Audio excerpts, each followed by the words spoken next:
Anjarakandy dental college വിദ്യാർത്ഥി നിതിൻ രാജ് മരിച്ച കേസിൽ ഒന്നാം പ്രതി ഡോക്ടർ എം.കെ. റാമിനെ കർണാടകത്തിലെ കുടകിൽ നിന്ന് അറസ്റ്റ് ചെയ്തത് നടപടിക്രമം പാലിക്കാതെയാണെന്ന കാര്യം പ്രതിഭാഗം അഭിഭാഷകൻ എങ്ങനെ അറിഞ്ഞുവെന്ന ചോദ്യം പോലീസും പ്രതിഭാഗവും തമ്മിലുള്ള ഒത്തുകളിയിലേക്ക് വിരൽ ചൂണ്ടുന്നു. പോലീസിന്റെ കൈവശമുള്ള അതീവ രഹസ്യരേഖയിലെ വിവരങ്ങൾ പ്രതിഭാഗത്തിന് ആര് ചോർത്തി നൽകി എന്നതിനെക്കുറിച്ച് വ്യാപകമായ സംശയങ്ങളാണ് ഉയരുന്നത്.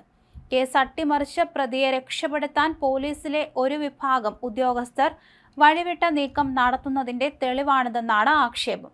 സുപ്രീം കോടതിയുടെ കൃത്യമായ മാർഗനിർദ്ദേശം ലംഘിച്ചാണ് പ്രതിയെ അറസ്റ്റ് ചെയ്തതെന്ന വിവരമാണ് പ്രതിഭാഗം അഭിഭാഷകൻ കോടതിയിൽ അതിസമർത്ഥമായി ഉന്നയിച്ചത്. അറസ്റ്റ് ചെയ്യുമ്പോൾ നിയമപ്രകാരമുള്ള നടപടിക്രമങ്ങൾ പാലിച്ചില്ലെന്ന കാരണം ചൂണ്ടിക്കാണിച്ച് കോടതി പ്രതിയെ വിട്ടയക്കാൻ ഇടയായത് പോലീസിനുണ്ടായ ഗുരുതരമായ വീഴ്ചയായി. പോലീസ് ഇൻവെസ്റ്റിഗേഷൻ റിപ്പോർട്ടിലെയും കേസ് ഡയറിയിലെയും രഹസ്യ വിവരങ്ങൾ പ്രതിഭാഗത്തിന് ചോർന്നു കിട്ടാതെ ഇത്തരമൊരു വാദം കോടതിയിൽ ഉയർത്താൻ കഴിയില്ലെന്നാണ് നിയമവിദഗ്ധർ വ്യക്തമാക്കുന്നത്. അറസ്റ്റ് ചെയ്യാനുള്ള കാരണങ്ങൾ രേഖാമൂലം വ്യക്തമായി ഒപ്പിട്ട് നൽകണമെന്ന 2024 സുപ്രീം കോടതി വിധി പൂർണ്ണമായും കാറ്റിൽ പറത്തിയാണ് പോലീസ് പ്രവർത്തിച്ചത്. ഗുരുതര കുറ്റകൃത്യം ചെയ്തതിനാലും പ്രതിയുടെ മുൻകൂർ ജാമ്യാപേക്ഷ സുപ്രീം കോടതി തള്ളിയതിനാലും എന്ന് മാത്രമാണ് അന്വേഷണ സംഘം രേഖപ്പെടുത്തിയത്. എന്നാൽ ഇത്തരമൊരു റിപ്പോർട്ടിന്റെ മാത്രം അടിസ്ഥാനത്തിൽ നടത്തുന്ന അറസ്റ്റോ റിമാൻഡോ പൂർണ്ണമായും നിയമവിരുദ്ധമാണെന്ന് ചൂണ്ടിക്കാണിച്ചാണ് കോടതി പ്രതിയെ വിട്ടയക്കാൻ ഉത്തരവിട്ടത്.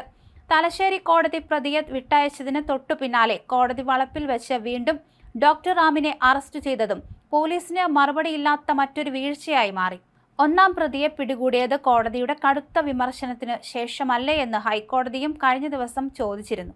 ഭരണകൂടത്തിനും പോലീസിനും നാണക്കേടുണ്ടാക്കിയ ഈ സംഭവം നിയമ സംവിധാനത്തോടുള്ള വെല്ലുവിളിയായാണ് കണക്കാക്കപ്പെടുന്നത്.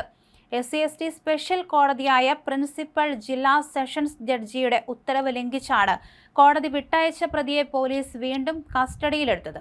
കോടതി ഉത്തരവ് ലംഘിച്ചുള്ള രണ്ടാമത്തെ അറസ്റ്റിൽ ഉദ്യോഗസ്ഥർക്കെതിരെ നടപടി ഉറപ്പായതോടെ ഒടുവിൽ പ്രതിയെ ബന്ധുക്കൾക്കൊപ്പം വിട്ടയക്കാൻ പോലീസ് നിർബന്ധിതരാവുകയായിരുന്നു. പ്രഥമ ദൃഷ്ട്യാ തന്നെ സുപ്രീം കോടതി മാർഗനിർദ്ദേശം ലംഘിക്കപ്പെട്ടെന്ന് ബോധ്യപ്പെട്ട കേസിലാണ് പോലീസിന്റെ ഭാഗത്തുനിന്ന് ഇത്രയും വലിയ നിയമലംഘനമുണ്ടായത്. പ്രതിയെ കോടതിയിൽ ഹാജരാക്കുന്നതിന് മുൻപ് തന്നെ മാധ്യമങ്ങളിലൂടെ പ്രതിയെ റിമാൻഡ് ചെയ്തുവെന്ന വാർത്ത വന്നതും വലിയ ദുരൂഹത ഉയർത്തുന്നുണ്ട്. അന്വേഷണ ചുമതലയുണ്ടായിരുന്ന ഡിവൈഎസ്പി സുധീർ കല്ലന് തിങ്കളാഴ്ച രാത്രി കോടതിയിൽ നേരിട്ട് ഹാജരാകേണ്ട നാണം കെട്ട സാഹചര്യം സൃഷ്ടിച്ചതും പോലീസിന്റെ ബോധപൂർവമായ അനാസ്ഥ തന്നെയാണ്. ഉന്നത ഉദ്യോഗസ്ഥരുടെ അറിവോടെയാണോ ഈ വീഴ്ചകൾ സംഭവിച്ചതെന്ന ചോദ്യവും ശക്തമാണ്. കേസിലെ പ്രതിയെ രക്ഷിക്കാനുള്ള പോലീസിന്റെ ഇത്തരം വഴിവിട്ട നീക്കങ്ങൾ വലിയ വിവാദമായതോടെ പുതിയ അന്വേഷണ സംഘത്തെ പ്രഖ്യാപിച്ച് തലയൂരാനാണ് ആഭ്യന്തര വകുപ്പ് ശ്രമിക്കുന്നത്.